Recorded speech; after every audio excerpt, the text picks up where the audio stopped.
Hello students, welcome back to our channel, and in this lesson we are going to study the next explanation, next very important speech of Duke and the explanation of that speech.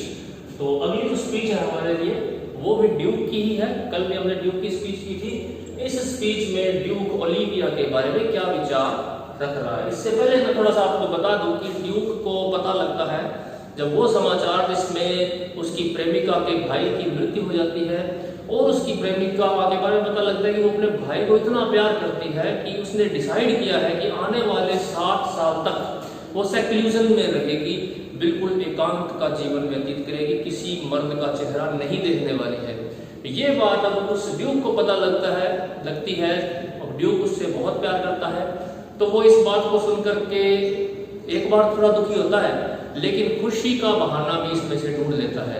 उसको बड़ी खुशी होती है और इस speech में वो खुशी प्रकट करता है। अरे भैया तो बहुत अच्छी बात है कि उसने ये डिसाइड किया है कि आने वाले 7 सालों तक वो किसी का चेहरा नहीं देखने वाली। तो ड्यूक बड़ा इमेजिनेटिव व्यक्ति है और बड़ा ऑप्टिमिस्टिक है, बड़ा आशावादी है कि वो उसको हासिल कर लेगा। अब देखते हैं वो उसकी कौन सी विशेषता उसने ढूंढ ली है इस बात में। Oh, she that had a heart of that fine frame, कि ओ उसका हार्ट इतना फाइन फ्रेम का है, इतने अच्छे फ्रेम का होने का मतलब है कि उसके हार्ट जो है वो बहुत ही एक्सक्विजिट क्वालिटी का है, बहुत ही अच्छा हार्ट है, बहुत ही स्वीट हार्ट है, बहुत ही अच्छे दिल की लड़की लगती है वो। She had that had का मतलब यहाँ have से है, आर्काइक इंग्लिश होती है। आर्काइक इंग्लिश में शेक्सपियर काल की इंग्लिश है, उसमें हमें ऐसे वर्ड देखने को मिल जाते हैं। तो वो कहता है कि उसका इतना अच्छा हार्ट है, इतना स्वीट हार्ट है, टू पे दिस डेट, इस डेट को पे करने के लिए। डेट कौन सा? उसके भाई की मृत्यु का जो शोक प्रकट करना है, उसको डेट का नाम दिया गया कि उसको शोक के रूप में अपना कर्जा उतारना होगा। तो अपने इस डेट को उतारने के लिए of love but to a brother, एक भाई के मृत्यु का जो कर्जा है, भाई की मृत्यु के शोक का जो कर्जा है, उसको उतारने के लिए वो इतना कुछ कर सकती है। How will she love when the rich golden shaft? How will she love? तो वो उसको कैसे प्यार करेगी? किसको? जब when the rich golden shaft, जब एक rich golden shaft उसको लगेगी। rich golden shaft के से मतलब है तीर, और किसका तीर? कामदेव का तीर। अंग्रेजी कल्चर में ऐसा माना जाता है कि जब आदमी को प्यार हो जाता है, इसका मतलब क्यूपिड ने, वहां का जो कामदेव है, यहाँ पे हम कामदेव बोलते हैं, वहां के लोग उसको क्यूपिड बोलते हैं। तो क्यूपिड नाम का एक देवता होता है, वो तीर मारता है, और जिसके वो तीर लग जाता है वो आदमी प्यार में पड़ जाता है और फिर उसको अपनी प्रेमिका या प्रेमी ही दिखता है। तो यहाँ पे उसका रेफरेंस दिया गया है, एल्यूजन दिया गया है। वो कहता है कि अगर भाई के सिर्फ एक भाई, यहाँ पे लिखा ना but to a brother, but to a brother का मतलब है सिर्फ। यहाँ पे बट एक ट्रांसलेशन के रूप में यूज हुआ है, जिसका मतलब only, but to a brother, कि केवल एक भाई के लिए उसमें इतना प्यार है, तो वो उस व्यक्ति के लिए उसमें कितना प्यार होगा जिसको वो अपने दिलो जान से प्यार करने लग जाएगी। यानी जब कामदेव का तीर उस पर चल जाएगा और वो किसी के प्यार में पड़ जाएगी, तो वो उस व्यक्ति के लिए कितना प्यार रखेगी, इमेजिन करो जरा। तो और सिनो अपने लिए इसमें भी एक पॉजिटिव पॉइंट ढूंढ लेता है कि भाई को इतना प्यार किया, जब वो मेरे को प्यार करने लग जाएगी तब तो बहुत ही अच्छा लगेगा, मुझे मजा आ जाएगा। How will she love when the rich golden shaft hath killed the flock of all affection cells? कि तब क्या होगा जब कामदेव का तीर उसको लगेगा। कामदेव के तीर को बोला है rich golden shaft. Okay, shaft होती है एक डंडा लंबा सा। रिच और गोल्डन, रिच का मतलब है बहुत ही सुंदर और गोल्डन यानी सुनहरी। तो जब वो सुनहरी तीर उसको लगेगा कामदेव का, तो वो कामदेव का तीर सब कुछ मार देगा, बाकी सारे अफेक्शंस मार देगा उसके अंदर, बाकी सारी जो फीलिंग्स है उसकी वो सब मार देगा, एक ही फीलिंग जगा देगा, एक विशेष व्यक्ति विशेष के प्रति प्यार। क्योंकि जब किसी को प्यार होता है ना, तो बाकी सारी दुनिया को वो भूल जाता है और सिर्फ अपने प्यार के पीछे ही पड़ा रहता है, पागलों की तरह एकदम, उसको और कुछ दिखाई नहीं देता। उम्मीद करता हूँ आपके साथ ऐसा नहीं हुआ होगा, पर लगभग होता है सभी के साथ, और होता है तो थोड़ा कंट्रोल में रहना चाहिए। तो यहाँ पे वो यही कह रहा है कि जब उसको रिच गोल्डन शाफ्ट लगेगा, यानी कामदेव का तीर लगेगा, तो वो कामदेव का तीर उसके बाकी सारे अफेक्शंस को मार देगा। बाकी सारे अफेक्शंस के लिए ये चीज यूज हुई है, flock of all affection else. Flock होता है झुंड, अफेक्शन का मतलब फीलिंग्स, तो बाकी सारी जो फीलिंग्स है उनको मार देगा। दैट लिव इन हर, जो उसके अंदर अब है। When liver, brain and heart, these sovereign thrones are all supplied and filled her sweet perfections with one self king। ये पूरी एक लाइन है ये। इसमें बताया गया है कि जब उसका लीवर, उसका ब्रेन और उसका हार्ट, उसकी जो तीन चीजें हैं, पुराने जमाने में माना जाता था कि लीवर जो है वो पैशन का सोर्स है, यानी लीवर आदमी में किसी चीज के प्रति पैशन जागृत करता है, जुनून, एक तीव्र इच्छा किसी को पाने की, वो जागृत करता है। आजकल तो नहीं माना जाता, आजकल तो लीवर यकृत को बोलते हैं और वो उसका काम भोजन पचाना है। ब्रेन थॉट्स को प्रोवोक करता है, ये आजकल भी करता है अभी, और हार्ट जो इमोशन से रिलेटेड होता है।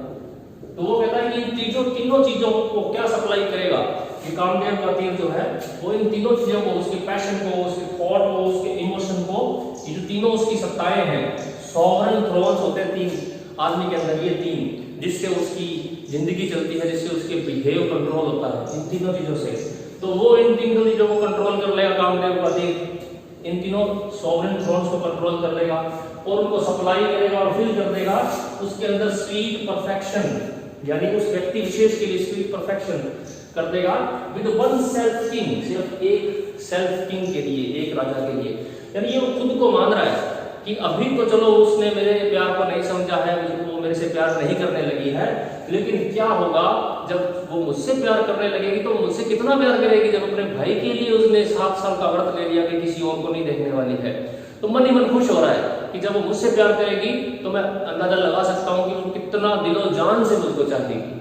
तो यहाँ पे ड्यूक की पर्सनैलिटी रिवील होती है, it reveals the personality of Duke, that what kind of person is the Duke, और वो क्या क्या इमेजिनेशंस कर लेता है, नेगेटिविटी में भी पॉजिटिविटी ढूंढ लेता है, लेकिन बड़ा आलसी है, खुद नहीं जाता इजहार करने के लिए, मैसेंजर्स के थ्रू काम चला रहा है, और बाद में वो मैसेंजर्स उसको लेके बैठ जाते हैं। वो मैसेंजर जो लड़का बनी होती है वोइला, वो जब उसके मैसेज लेकर जाती है ओलिविया के पास, तो ओलिविया उसी के ही प्यार में पड़ जाती है। बाद में ओलिविया को पता लगता है कि ये तो लड़की है, और सिनो को भी जब पता लगता है कि ये लड़की है वोइला, तो वो वोइला से शादी कर लेता है। ये कहानी तो मैं आपको पहले बता चुका हूँ, बड़ा ही इंटरेस्टिंग प्ले है। Okay students, so this is the very important explanation, very important quotation, very important speech given by Orsino. You should learn it by your heart. Next explanation, ये एक्सप्लेनेशन है सर टोबी की स्पीच की। Sir Toby जो Orsino की जो प्रेमिका थी ओलिविया, उसके चाचा है, और ये जो स्पीच है सर टोबी बोल रहे हैं सर एंड्रयू एग्यूचिक से। और एंड्रयू एग्यूचिक जो है वो भी ओलिविया से प्यार करता है, और वो सर टोबी के साथ अपनी दोस्ती बढ़ाता है कि इसके साथ दोस्ती बढ़ाने से हो सकता है कि मुझे ओलिविया मिल जाए। अब सर टोबी एक सैटिरिकल वे में उसका मजाक उड़ा रहे हैं एंड्रयू एग्यूचिक का, सर एंड्रयू का। अब सर एंड्रयू होता क्या है, बोलते हैं कि मैं बहुत अच्छा डांस कर लेता हूँ, मुझे डांस आता है अच्छे से, तो उसका मजाक उड़ाते हैं। इसमें ऊपर से तो नहीं लगता कि मजाक उड़ा रहे, जब अपने स्पीच पढ़ेंगे तो ये सैटिरिकल वे में बोल रहे हैं, तो सर एंड्रयू को शायद फील नहीं होता कि मेरा मजाक उड़ाया जा रहा है। देखते कैसे बोलता है, Wherefore are these things hid? अब तक ये चीजें कहाँ छुपी हुई थी कि अरे भाई तुम्हें इतना अच्छा नाचना आता है, अब तक कहाँ छुपे था ये टैलेंट, तुमने कहाँ छुपा रखा था अब तक talent. Wherefore have these gifts a curtain before? अब तक इन चीजों पे, इन गिफ्ट्स पे तुम्हारे कर्टेन क्यों पड़ा हुआ था, पर्दा क्यों लगा रखा था।